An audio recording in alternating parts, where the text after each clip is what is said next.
Thank you, Mr. Pugh. Next we have Jeanne Shaw. She's the co-founder of River Drifters Fine Art. She's a WESPAC board member and has been a leading force for social change in Westchester County, New York. She's passionate about social issues and has continued to fight during this time. She's also a part of the Indian Point Safe Energy Coalition and the Croton Housing Network. Jeanne Shaw.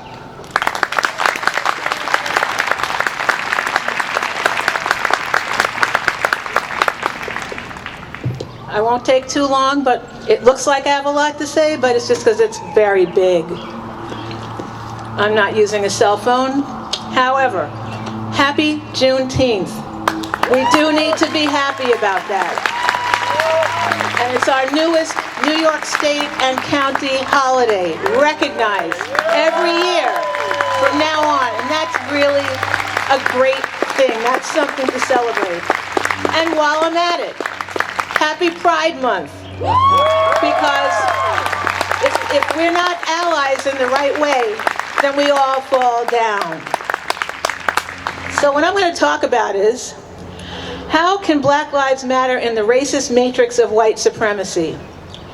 What is racism? Racism, anti-Black racism, is the foundation of the matrix of white supremacy. Once you see it, you can't unsee it. Everyone in the world suffers from white supremacy, including white people. Whenever a white person fails to measure up to the proper level of whiteness, they are suffering from the effects of white supremacy, instead of just being whoever they are. Black lives matter. All lives matter. But Black Lives Matter is a racist statement. No, it is just not. Okay, by now we all know that all lives matter.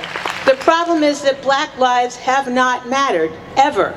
And until Black lives matter, no lives will really matter. There are unspoken words here. Black lives matter also versus only Black lives matter. And different people hear it different ways, but let's face it, they are trying to stick their head in the sand. Yeah, I know you're Black, but you're different. These are things I've heard, or either been said to me, or I've overheard being said in my presence, because people will say things around me because they don't know who I am. And they just talk and talk and talk. So here's some of the wonderful things that I've either had said to me or heard. I know you're Black, but you're different. Oh, he's so well-spoken. You don't sound Black. She's really pretty for a Black girl. I don't even think of you as Black. She has good hair. He's so scary looking. He seems suspicious to me. We should hire that guy. He's just like one of us. When the airport security finally arrived, I was surrounded by all these Black guys. Can you imagine? Don't ever use the N-word. If a Black person hears you, you might get hurt. I can't really tell your Black friends apart. She thinks she's all that because she's so light. He only wants to go out with you because you're light. He won't go out with you because you're too light. This is all racism. Some of it is said by Black people, and some of it is said by white people. And some of it, if you tried to guess who said it, I won't tell you. I know, but it doesn't matter. It's racist, period. And it has to be fought. And people need to be conscious of what they're thinking before they open their mouths and say some of this stupid stuff. And I'm doing a good job of cleaning up my language, right, everybody? Okay. What is white privilege? White privilege doesn't mean that individual white people have no problems, no poverty, no one picking on them.